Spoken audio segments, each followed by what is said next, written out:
Seminario de problemas regionales. Es una materia la cual estamos tomando en este momento en el ciclo de otoño 2025. Bueno, pues iniciamos hablando sobre la economía nacional, que es un aspecto muy importante para comprender la economía, valga la redundancia, del país y poder tomar buenas decisiones, buenas finanzas, para tener buenas finanzas. Es importante comprender cuál es el comportamiento de la economía en el país. Comentamos que las empresas en México participan en las actividades económicas. Tenemos micros y pequeñas empresas que están en una sola variable, micros y pequeñas, medianas y grandes. De todo ese 100%, las micro y pequeña empresa representan el 92% del total de las empresas que existen en el país. Las medianas representan el 6% y las grandes solo el 2%. Lo que me causa ruido es cómo es posible que las empresas grandes estén en manos de los extranjeros y los mexicanos no seamos empresarios o dueños de las empresas. Nosotros somos los empleados. Inclusive los trabajadores de confianza, como los gerentes, los directores operativos de las empresas grandes, son extranjeros, ya los traen de otros países.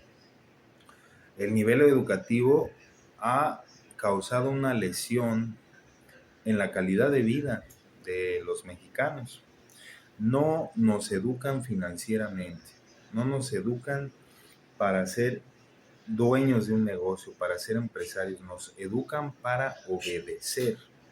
Entonces está en cada uno de nosotros investigar, educarse autodidactamente, apagar el televisor, apagar el TikTok, apagar las redes sociales y educarse.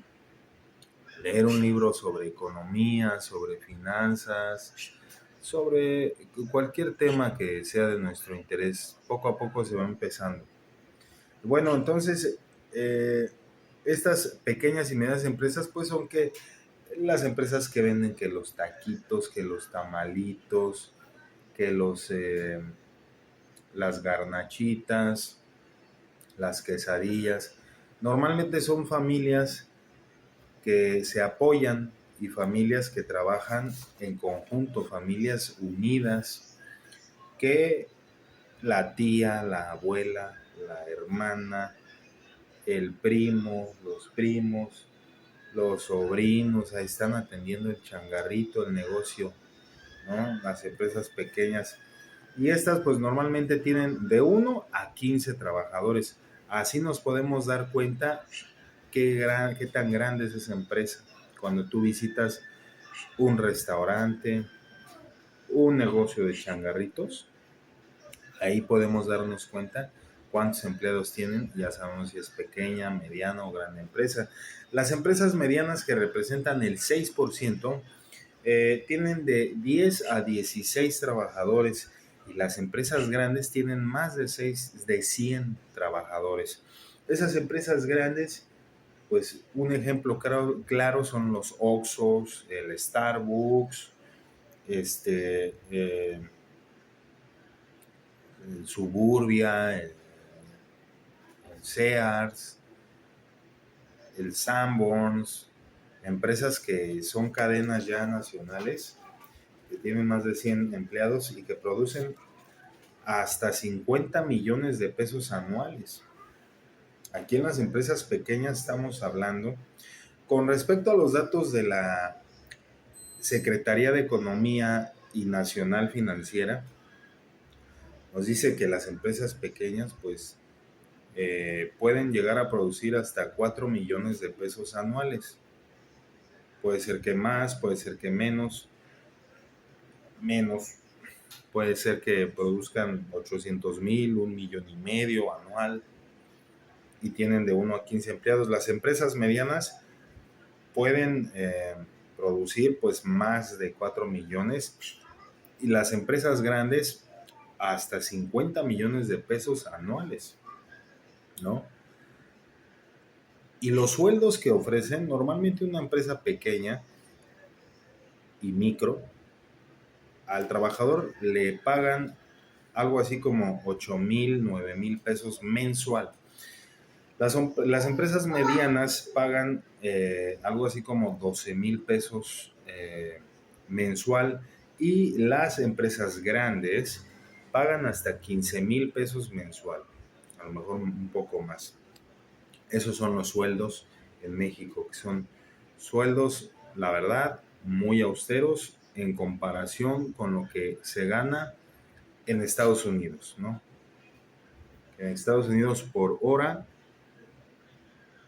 no sé si te están pagando 8, 12 dólares por hora. O sea, representa que al día, allá en Estados Unidos, estarías ganando algo así como 2,000 pesos diario o más, no lo sé. Pero bueno, la jaula, aunque sea de oro, pues no deja de ser jaula, ¿no? Y más con las situaciones que estamos viviendo allá, que están viviendo los latinoamericanos con ICE y los problemas de migración y las políticas de sujeto, no me acuerdo su nombre, el que sale en los expedientes de Epstein, en los expedientes esos que no se han abierto de Epstein. ¿Cómo se llama este empresario? El que está ahí en los documentos del tipo Epstein, que se llevaban a los niños a una isla para abusar de ellos sexualmente. Pues agresor sexual, ese tipo. Un agresor sexual que está causando un daño tremendo a la humanidad. Y lo que digo, lo digo con fundamento en el artículo 6º constitucional sobre la libre emisión de las ideas sin que sea motivo de inquisición, sin dañar la esfera de derechos de terceros, ¿no? Hay pruebas de eso. Hay pruebas de que se relacionaba con el sujeto Epstein. Hay pruebas de que hay mujeres que han declarado que fueron abusadas sexualmente cuando eran niñas de 12, de 14 años. Hay pruebas de que había empresarios de alto rango ahí pagando servicios sexuales. Se habla de fotografías en la piscina con niñas y niños. Entonces eso es algo muy delicado. ¿Cómo estás? Bien. ¿Qué estás haciendo, Max? Yo estoy haciendo un video, pero no puede salir en el video porque lo voy a publicar en YouTube y por cuestiones de seguridad y reservar tu imagen, prefiero que no salgas en el video.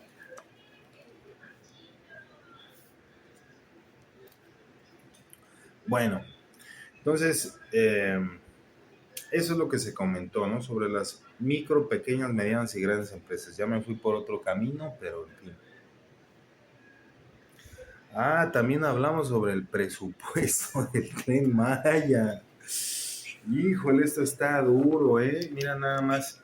El presupuesto previsto al inicio de la construcción del Tren Maya era de 157,000 millones de pesos. 157,000 millones de pesos. Que al final resultó que se dispuso de 500,000 millones de pesos. O sea, estamos hablando de que se incrementó hasta 350,000 millones de pesos más presupuesto real y va incrementando todavía. Deseo que sea productivo ese tren, que con el transcurso del tiempo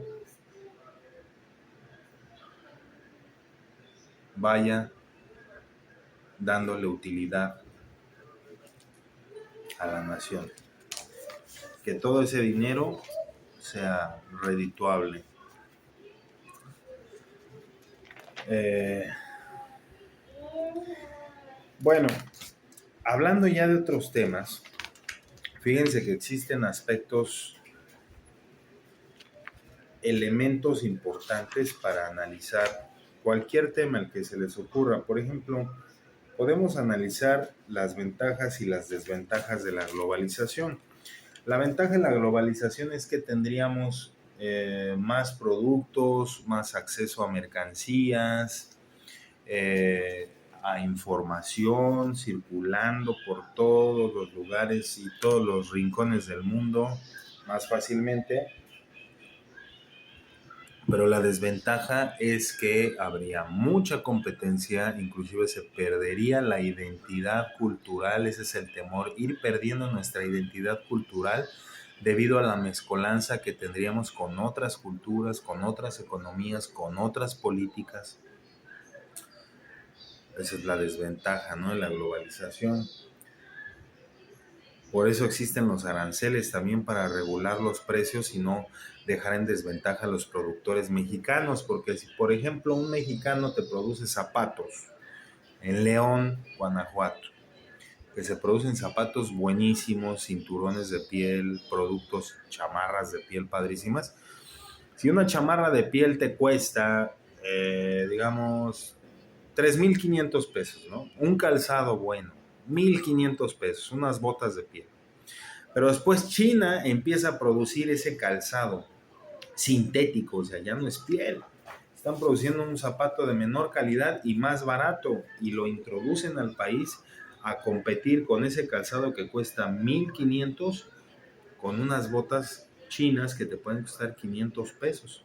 Entonces se le impone el arancel para que ahora ellos tengan que elevar el precio de su calzado y competir en equidad entre las otras mercancías mexicanas y no dejar en desamparo a los productores mexicanos y que puedan vender en una justa competencia, digámoslo así. Bueno, los bloques regionales, ventajas, desventajas, medidas. Bueno, hay factores, ¿no? Con respecto a las noticias que podemos analizar o cualquier tema, los elementos, hay factores y elementos. Uno pues es el tiempo, que es la unidad de medida, que tiene una duración de tiempo determinado. Histórico, tenemos el factor o el elemento histórico que habla sobre una línea o medida de tiempo que podemos observar. Los eventos pasados hablan del camino que llevamos recorrido y que llevamos vivido. Los que no conocen la historia están condenados a repetirla. Es decir, es importante la historia para detectar los elementos nocivos, para anularlos, para no volver a repetirlos. Un elemento nocivo, pues es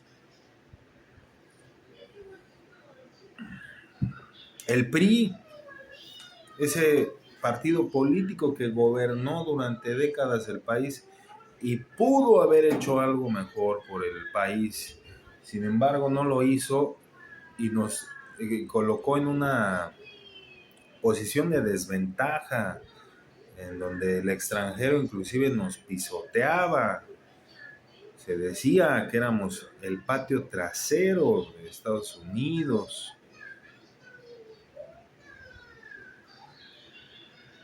Y el PRI, pues, es un partido político que le hizo mucho daño a México. En lo que pasó con el asesinato de los estudiantes en el 68 en la Plaza de las Tres Culturas, en Tlatelolco, muy autoritarios, muy represores, crímenes de Estado, desapariciones forzadas, comprando a los medios de comunicación para tergiversar la información, con su aliado el PAN, ya después que fue, entre comillas, una esperanza, cuando entra Vicente Fox y resulta que pues es la misma basura. No estoy apoyando a ningún partido político en especial, no están para aplaudirles, sino para cuestionarlos y exigirles la rendición de cuentas. Pero es muy grave lo que sucedió con García Luna. ¿Por qué los tribunales mexicanos no lo enjuiciaron? ¿Por qué lo tuvo que enjuiciar el extranjero? ¿No? Entonces el sistema judicial está en pañales aquí en México. El factor económico pues nos habla sobre la dimensión de tiempo económicamente hablando en la que podemos analizar los cambios, la evolución y la transformación de las actividades productivas, los ciclos de crecimiento, de crisis económicas en la región a lo largo de las décadas o siglos. El factor social se refiere a la categoría del tiempo y los cambios, las transformaciones que viven los grupos sociales a lo largo de las generaciones. Por ejemplo, ahora con el uso de la tecnología ya la sociedad ha cambiado. Antes, pues se tenía que mandar un mensaje por días, ¿no? Un mensajero a ir y regresar para enviar una carta, para enviar información. Ahora es instantáneo. Ahora ya todo lo tienes instantáneo. Ahora las generaciones están utilizando la inteligencia artificial.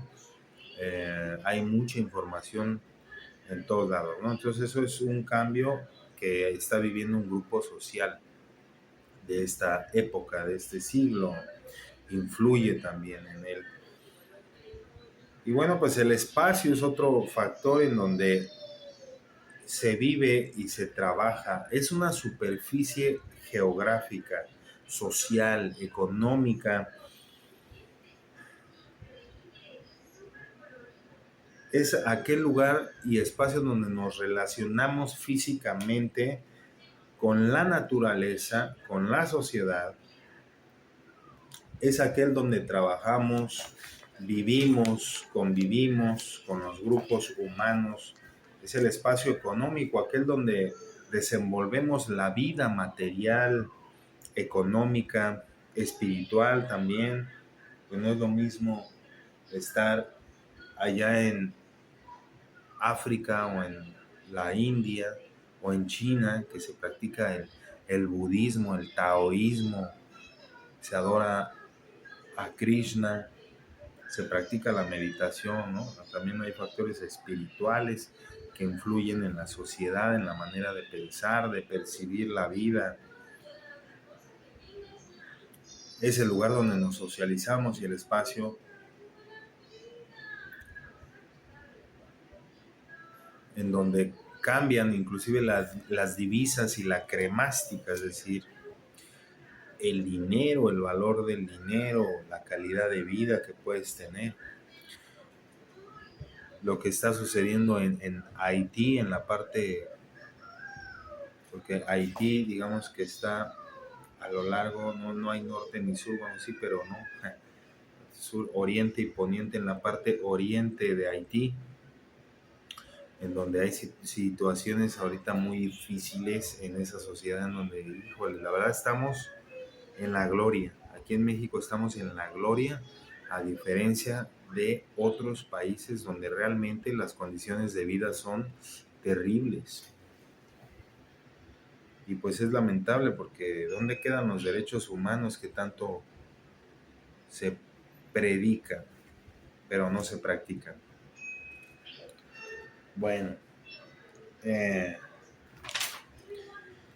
si analizamos las noticias, por ejemplo, lo que sucedió con la explosión de la pipa en Iztapalapa, y nos enfocamos en esos factores, con respecto al tiempo, pues eso fue hace 3 o 4 días. Todavía hay gente en el hospital, todavía hay gente tal vez muriendo, gente todavía con las secuelas de esa tragedia. Con respecto al aspecto político, puedo decir que el gobierno actual que se encuentra en la Ciudad de México debe realizar revisión en las instituciones de gobierno, estoy hablando de protección civil, para garantizar que se estén realizando los protocolos y no haya actos de corrupción.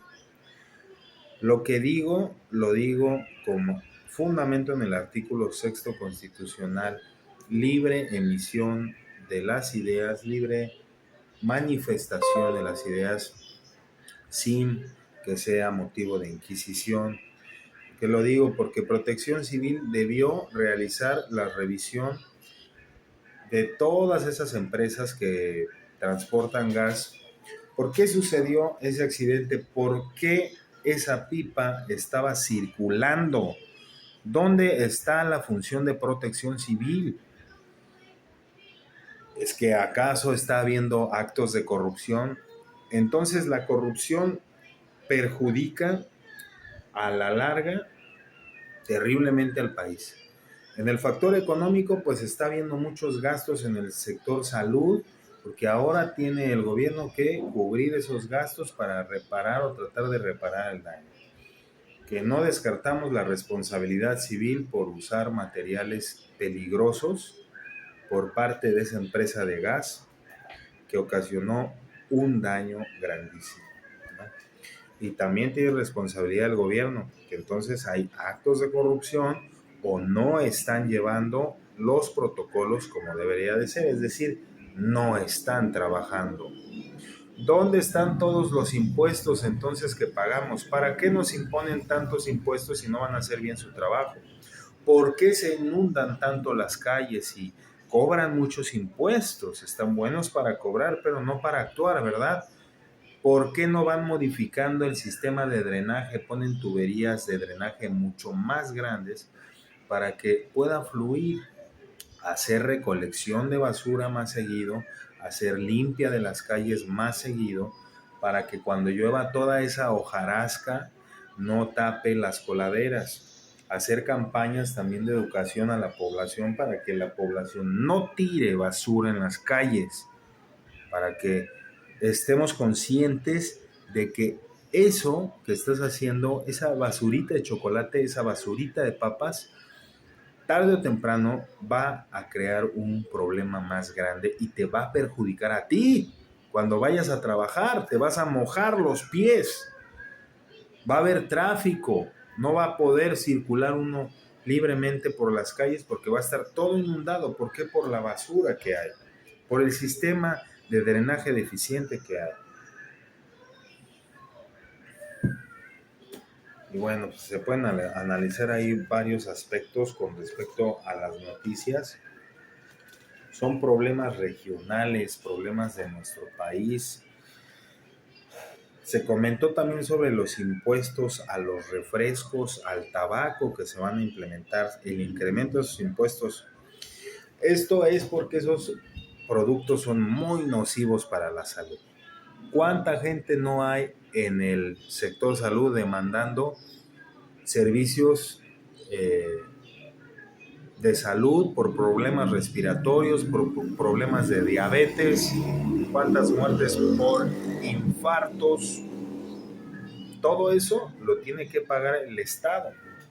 Entonces el incremento de esos impuestos es para destinarlo al sector salud, si no es que hay corrupción, y se le daría el camino preciso para solucionar esos problemas. Esa es la idea, esa es la idea. Pero vuelvo a tocar el tema de la corrupción. La corrupción le crea un daño grandísimo al país. Entonces ya debemos de cambiar esa mentalidad de beneficiarse uno en el momento, pero crear un daño, un cáncer que va creciendo a través del tiempo, causa mucho daño, socialmente hablando.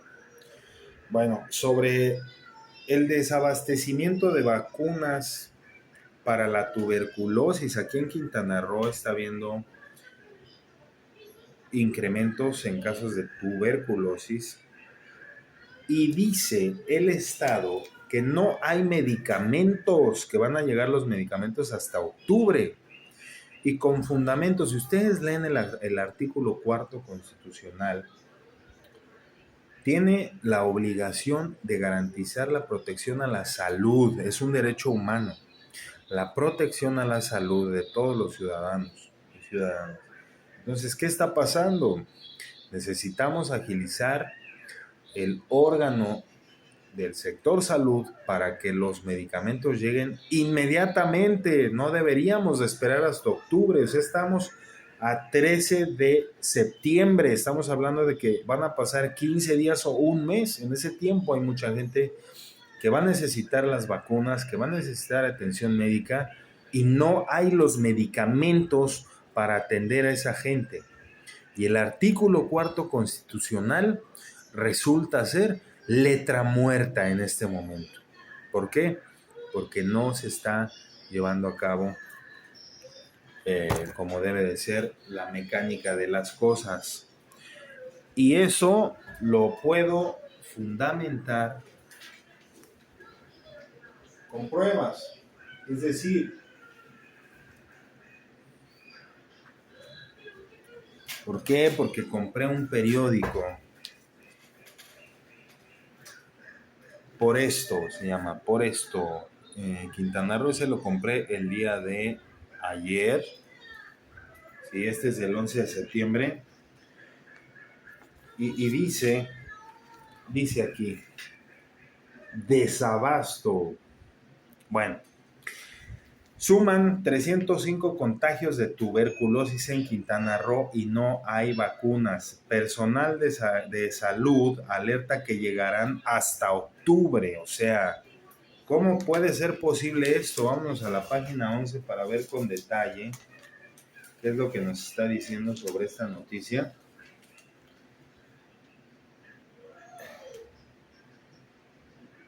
Dice, crece 145% la tuberculosis en el estado de Quintana Roo. En los últimos 5 meses se reportan 181 pacientes de tisis, según el Boletín Epidemiológico Nacional. En febrero, habían 26 personas infectadas con la enfermedad pulmonar. La cifra repuntó cuando en abril se alcanzó los 124 quintanarroenses diagnosticados. Febrero, marzo, abril. O sea, en 2 meses se incrementó hasta en un 100%. Hasta más del 100%. Se incrementó como en un 400 o 500% la cifra de enfermos y no hay vacunas para esa enfermedad. ¿Qué pasó? En los últimos 5 meses, los casos de tuberculosis en el estado aumentaron un 145%, a pesar de 124, al pasar de 124 a 305 contagios, según lo registrado en el Boletín Epidemiológico Nacional. Personal de salud estatal especializado en epidemiología aseguró que el problema podría solucionarse en octubre, cuando se espere la llegada de las vacunas, de acuerdo con los reportes estimados durante el 2025 por el Boletín Epidemiológico Nacional. El primer pico elevado de casos en la entidad se registró cuando la cifra pasó de 26 casos en febrero a 124 en abril, superando incluso la cantidad registrada en el mismo mes del 2024. Y bueno, dice también que duermen en el piso, que los pacientes, que se está sobresaturando los hospitales y que la gente tiene que dormir en el piso para esperar atención médica. Aquí en Playa del Carmen tenemos una clínica muy pequeña, creo que son 2 hospitales generales, pero hace falta más y hace falta mucho, hace falta construir más hospitales. Bueno, eso desde cuándo, ¿verdad? Desde hace mucho tiempo. Y bueno, vamos a leer ahorita una introducción sobre teoría de la relación jurídica procesal. Este es sobre derecho procesal. La ciencia del proceso es la rama más moderna de la ciencia del derecho. durante mucho tiempo, la ciencia del proceso se contentó en describir los fenómenos procesales.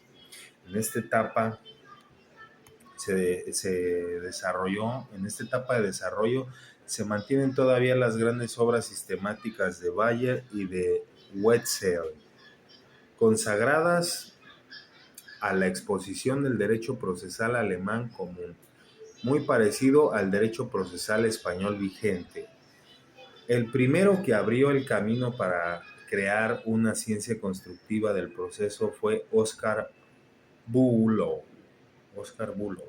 Su libro La teoría de las exposiciones dilatorias y los presupuestos procesales, que apareció en 1868, llegó a ser fundamental.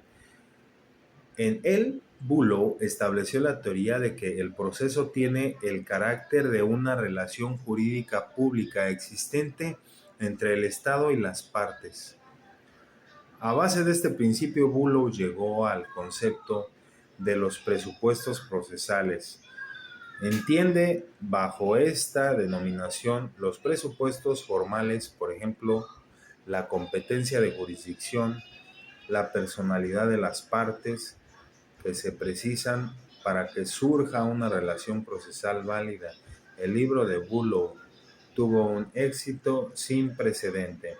La teoría de la relación jurídica procesal y de sus presupuestos forma la base de todos los sistemas del proceso, siendo indudable que a partir de Bülow y no antes, comienza a formarse una ciencia propia del derecho procesal. O sea, el proceso es desde la imputación o desde la acusación ante la autoridad, desde la presentación de la demanda o la denuncia en materia penal hasta el dictado de la sentencia o el dictado de la resolución final. Todo eso implica un proceso, ¿no? Y ha ido progresivamente evolucionando con el paso del tiempo la forma de procesar jurídicamente los asuntos para darles solución, ¿no? El punto de que partió Bülow en su libro fue su polémica contra el concepto de las excepciones dilatorias. Por ejemplo, tenemos la apelación, tenemos la reposición, la queja, tenemos el amparo indirecto, el amparo directo. Todas esas son elementos de impugnación que pueden darle dilatación a los procesos o pueden inclusive, se llama excepciones perentorias, o sea que perece la acción. Estoy todavía un poquito verde en ese aspecto, pero por eso estamos estudiando y estamos leyendo para irnos. Quiero ver mis videos unos 5 o 10 años después, ya cuando esté titulado en materia jurídica, para reírme de mí mismo y decir, estabas bien verde.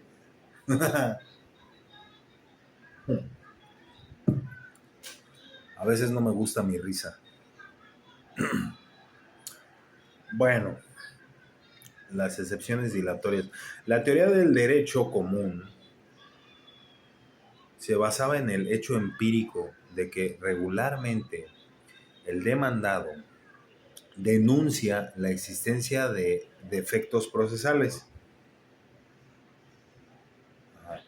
y consecuentemente consideraba la alegación de estos factores como excepciones que el demandado tenía que proponer para que se tuvieran en cuenta.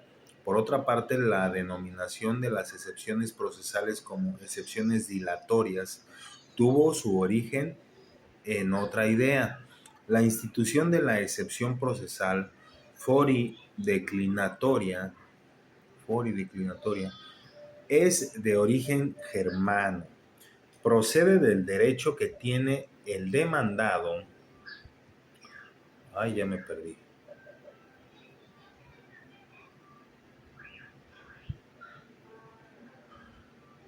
La institución de excepción procesal forideclinatoria es de origen germano.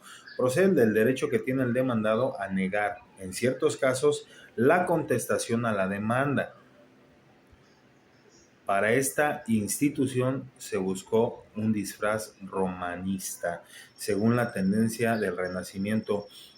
A tal objeto se echó mano de las excepciones dilatorias.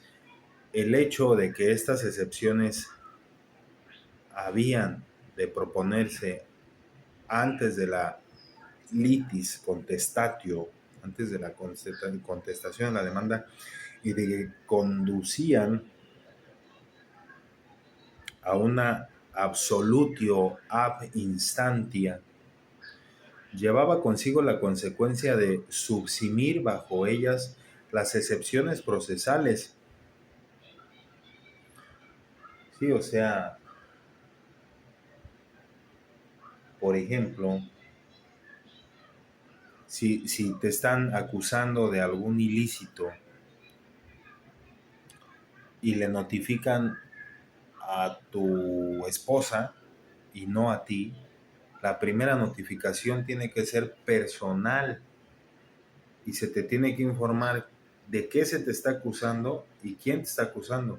Pero antes de eso se tiene que identificar la autoridad competente, el actuario se le llama, se tiene que identificar, mostrarte su gafet, su número de trabajador o los datos que requiera manifestarte para que estés con la certeza de ante quién te estás, se está dirigiendo, ante quién estás y quién se está dirigiendo ante ti,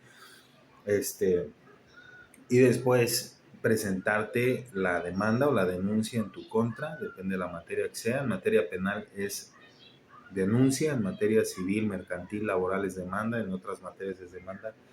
Ese es un derecho procesal que todo imputado tiene. Entonces, si llegan a tu casa, pues estamos buscando a fulano o a sultano, y sale tu esposa y dice, no, pues es que no está, y entonces el actuario le dice, es que lo están acusando de esto, del otro, aquello, soy tal, se presenta, le presenta la demanda, la denuncia, le dice de qué te están acusando, quién te está acusando, y se tiene que presentar tal fecha, tal día, tal hora, en tal lugar para dar contestación a las acusaciones en su contra, firme. Entonces, pues, le estás notificando a tu esposa, no a ti. Entonces no tendrías tú por qué presentarte ni siquiera hicieron la notificación debidamente, ¿no? Entonces son derechos procesales que uno tiene. Pero bueno,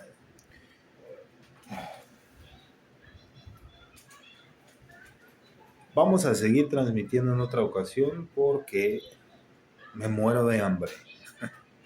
Les comparto la lectura en unos minutos más adelante, que aquí son las 10:37 de la mañana, siendo el 13 de septiembre, sábado 13 de septiembre del 2025, y es hora de ir a comer algo.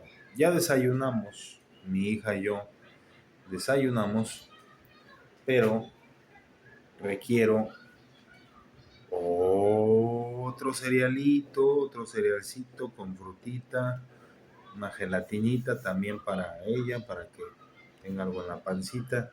Nos despertamos muy temprano hoy a las 7 de la mañana, 6:30 de la mañana nos despertamos y andamos movidones desde temprano, ¿verdad?